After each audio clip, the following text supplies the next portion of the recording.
गंगणपतये नमो नमः, सिद्धिविनायक नमो नमः, अष्टविनायक नमो नमः, मंगलमूर्ति मोरया। गंगणपतये नमो नमः। हर हर महादेव, राधे राधे, जय श्री राम। मैं आशा करता हूं आप सब ठीक होंगे, स्वस्थ होंगे और अपनों का ख्याल रख रहे होंगे, साथ ही खुद भी पॉजिटिव होंगे और आसपास के लोगों को भी पॉजिटिव रख रहे होंगे। आज आपके लिए मैं आचार्य राजकुमार कुछ ऐसा लेकर हाजिर हुआ हूं कि निधि वन का अद्भुत रहस्य, जहां श्री कृष्ण रचाते हैं रास, उसके बारे में विशेष इस वीडियो के माध्यम से हम बताने जा रहे हैं। भारत भूमि सनातन सभ्यता और संस्कृति की धरोहर है। देश में एक से बढ़कर एक धार्मिक सांस्कृतिक स्थल है जो भक्तों के लिए आस्था का केंद्र है। इन सभी धार्मिक और सांस्कृतिक स्थलों के साथ कई पौराणिक कहानियां जुड़ी हुई है। भारत के प्रत्येक धार्मिक स्थल अत्यंत अनोखे और रहस्यमयी है। आज हम भारत के एक ऐसे ही रहस्यमय धार्मिक स्थल के बारे में बताने जा रहे हैं। वैसे तो व्रज भूमि में कई रहस्यमय स्थान हैं, लेकिन वृंदावन में निधि वन की बात कुछ और ही है। निधि वन वृंदावन का एक ऐसा धार्मिक स्थल है जहां भगवान श्री कृष्ण से जुड़ी हुई अनोखी मान्यताएं प्रचलित है। लोग मानते हैं कि निधि वन में भगवान श्री कृष्ण आज भी मौजूद है और हर रात गोपियों के संग रास लीला रचाते हैं। कहा जाता है कि आज तक जिसने भी रात के समय भगवान श्री कृष्ण की रास लीला देखनी चाहिए, उन्होंने या तो अपना मानसिक संतुलन खो दिया या फिर उनकी मृत्यु हो गई। यही कारण है कि शाम की आरती के बाद निधि वन के कपाट बंद कर दिए जाते हैं। केवल इतना ही नहीं, इसके अलावा भी बहुत सी ऐसी अनोखी घटनाएं निधि वन में रोज घटती है। तो आइए जानते हैं इस वीडियो के जरिए कि हम आपको निधि वन से जुड़ी हुई सारी अनोखी और रहस्यमय बातें बताते हैं। निधि वन का अद्भुत रहस्य की बात करें तो वृंदावन के निधि वन में रंग महल नाम का एक महल है, जिसमें भगवान श्री कृष्ण राधा के साथ रास लीला रचाते हैं और शयन भी करते हैं। वैसे तो पौराणिक शास्त्रों में कहा गया है कि श्री कृष्ण द्वापर युग में शरद पूर्णिमा की रात्रि को राधा और गोपियों के साथ रास रचाते थे, लेकिन निधि वन के साथ यह मान्यता है कि भगवान यहाँ रोज अर्धरात्रि में राधा रानी के साथ रास रचाते हैं। यही कारण है कि शरद पूर्णिमा की रात्रि को निधि वन में प्रवेश पूर्णतः वर्जित है। दिन भर श्रद्धालु का यहाँ पर्यटन के लिए आ सकते हैं, लेकिन दिन ढलते ही इस वन को पूरी तरह से खाली कर दिए जाते हैं। ऐसा माना जाता है कि रास लीला के बाद भगवान श्री कृष्ण निधि वन के परिसर में स्थित रंग महल में शयन भी करते हैं। निधि वन केवल एक ऐसा स्थान नहीं है जहां श्री कृष्ण की रास लीला से जुड़ी हुई मान्यता प्रचलित है, बल्कि वृंदावन में स्थित सेवा कुंज के साथ भी कुछ ऐसी ही मान्यता जुड़ी हुई है। लोग मानते हैं कि सेवा कुंज में भी हर रात भगवान श्री कृष्ण रास लीला करते हैं। इसी स्थान पर राधा रानी का प्राचीन मंदिर भी स्थित है। शयन के लिए सजाया जाता है डेली सेज।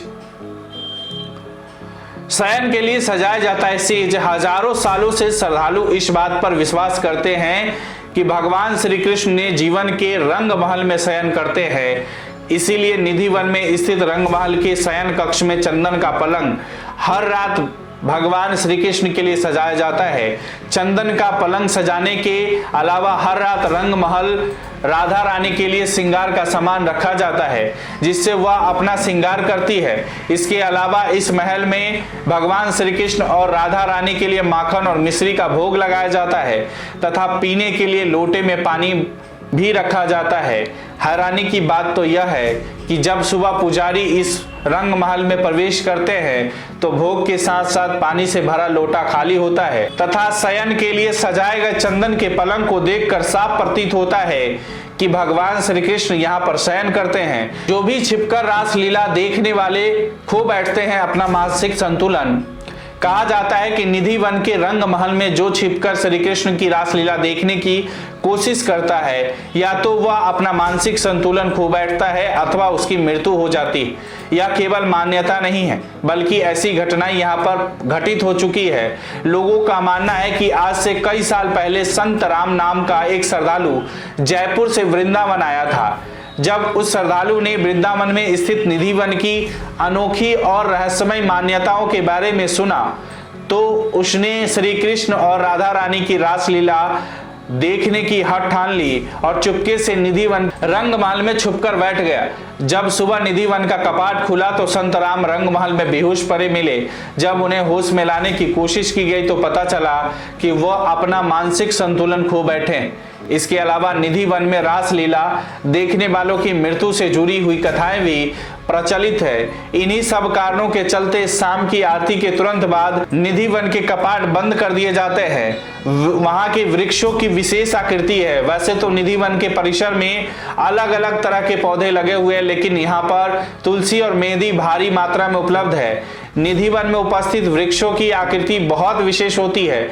यहाँ पर उपस्थित तुलसी और मेहंदी के युगल होते हैं जो एक दूसरे के साथ गुथे रहते हैं। इनकी डालियां भी जोरों में एक दूसरे से लिपटी हुई होती है। केवल इतना ही नहीं, यहाँ पर स्थित तुलसी और मेहंदी के पेड़ समान आकृति से बड़े होते हैं और उनका रुख जमीन की ओर होता है, यानी कि पौधों की डालियां जमीन की ओर झुकी हुई होती है। इस तरह लिपटी हुई होती है जैसे कि एक दूसरे को आलिंगन कर रहे हो। लोग मानते हैं कि यह पौधे रात के समय गोपियां का रूप धारण कर लेते हैं और श्री कृष्ण के साथ रास रचाते हैं। निधिवन परिसर में कई अन्य स्थल भी है मौजूद। वृंदावन में लोग मानते हैं कि जो लोग रात के समय निधिवन परिसर में रुक जाते हैं वह सांसारिक बंधनों से मुक्त हो जाते हैं तथा मोक्ष की प्राप्ति होती है। जो लोग इस परिसर में जीवन के बंधन से मुक्त हुए हैं उनकी समाधियां इसी निधिवन में बनाई गई है।